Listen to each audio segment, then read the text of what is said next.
નમસ્કાર વિદ્યાર્થી મિત્રો, શ્રી BBNPB હિરપરા કન્યા વિદ્યાલયમાં ઈ લર્નિંગ પદ્ધતિમાં આપણું હાર્દિક સ્વાગત છે।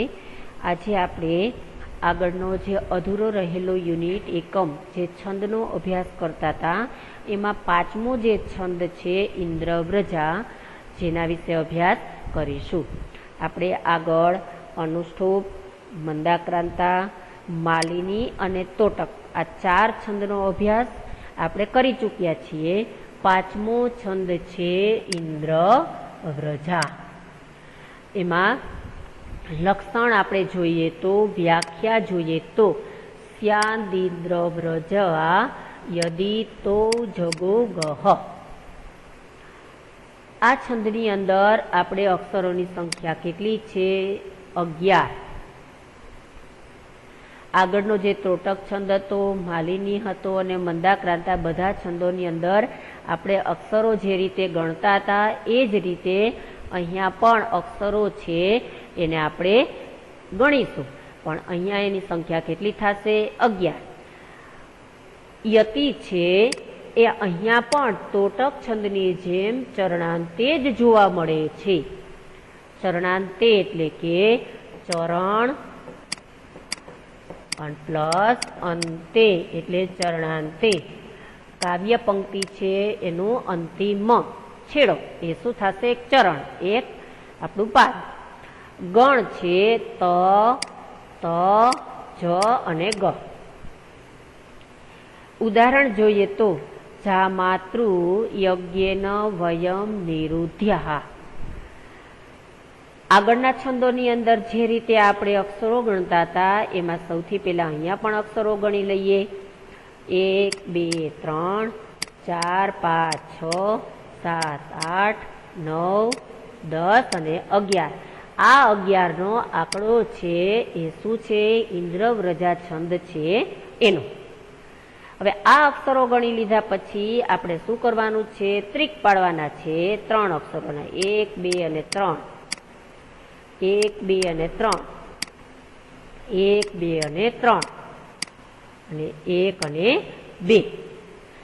હવે આની અંદર કુલ કેટલા બનેલા છે ત્રિક? 1 2 અને 3, કારણ કે અહીંયા છેલ્લા બે છે એની અંદર ત્રિક બનતો નથી। જો બાળકો બે જ અક્ષરો થયા, ત્રિક કોને કહેવામાં આવે છે?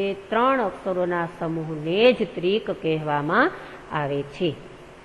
હવે આગળના જે રીતે છંદમાં આપણે લઘુગુરુ મૂકતા હતા, કોના આધારે મૂકતા હતા? તો હસ્વ હોય એ અક્ષરો કેવા બને છે? લઘુ। લઘુ એટલે એની નિશાની છે એ કેવી થશે? અર્ધચંદ્રાકાર। જે ગુરુ હશે એ કેવા અક્ષર હશે? દીર્ઘ હશે અને એની નિશાની છે કેવી થશે? આડી લીટી અર્થાત માઇનસ।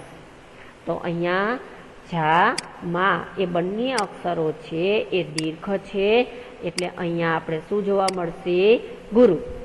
અહીંયા ત્રુ। હવે આપણે એવો પ્રશ્ન થશે, આપણે એક નિયમ એવો શીખી ગયા હતા, એ નિયમને યાદ કરીએ લઈએ કે જે જોડાક્ષર હોય છે એનો થડકો આગળ લાગે છે એટલે પોતે ગુરુ હોવા છતાં કેવો બન્યો? લઘુ। એ નિયમને આધીન આ અક્ષર છે એ લઘુ બન્યો। ય છે એ હસ્વ છે એટલે એ શું થશે? અહીંયા ગુરુ। શા માટે? અહીંયા તો હસ્વ છે તો એ બન્યું બેના, અહીંયા ય છે એનો થડકો લાગે છે એટલે માટે અહીંયા ય છે એ પોતે લઘુ હોવા છતાંય ગુરુ બન્યો। આ અક્ષર છે એ પણ ગુરુ બનશે અને ન છે એ કેવો બનશે? લઘુ, કારણ કે હસ્વ છે। વ છે એ પણ હસ્વ છે એટલે લઘુ બનશે। યમ છે માથે અનુસ્વાર છે એટલે પોતે ગુરુ બનશે। અહીંયા ની એ પણ હસ્વ છે એટલે કેવો બનશે? એ લઘુ। રૂ અને ધ્યા બંને છે એ અક્ષરો એ અહીંયા ગુરુ બનશે। આપણે એવું શીખ્યા હતા કે જોડાક્ષર છે એ પોતે આગળ થડકો લગાડે તો એ પોતે ગુરુ હોવા છતાં લઘુ બને, પણ પાછળ આપેલા જે વિસર્ગ છે એને આધારે ગુરુ બનશે। આટલું થયા પછી આપણે જે શું કરશું? હવે એની ઉપર એક એક ગણ મૂકશું।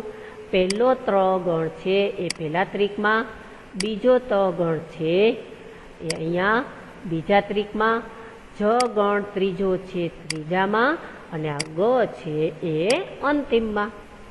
આ થઈ ગયા પછી આપણે આ 3 લાઈનની અંદર આપણે લઘુ ગુરુ મૂકવાના, પણ ક્યારે? પહેલા ત્રિક પાડવાના અને પછી લઘુ ગુરુ મૂકવાના.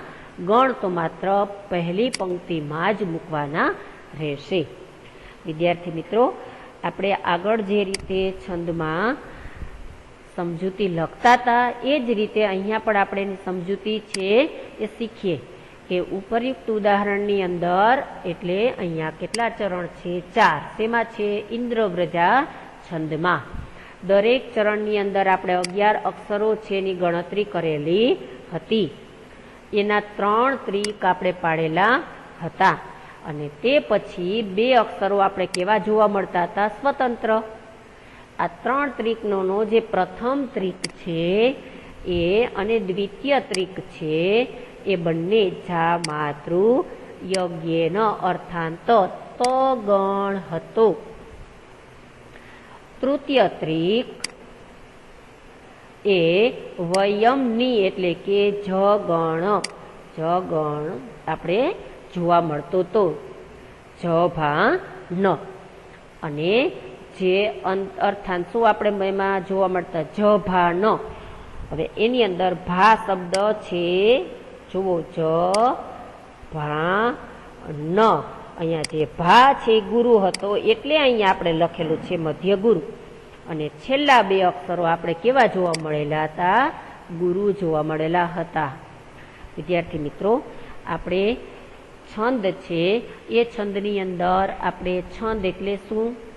છંદના પ્રકારો, ગણ, ચરણ, યતિ, આમ વિસ્તૃત માહિતી છે એ આપણે પ્રાપ્ત કરી અને એની સાથે સાથે આપણે કુલ 5 છંદ છે એનો અભ્યાસ છે એ આપણે પૂર્ણ કરીએ છીએ. આભાર.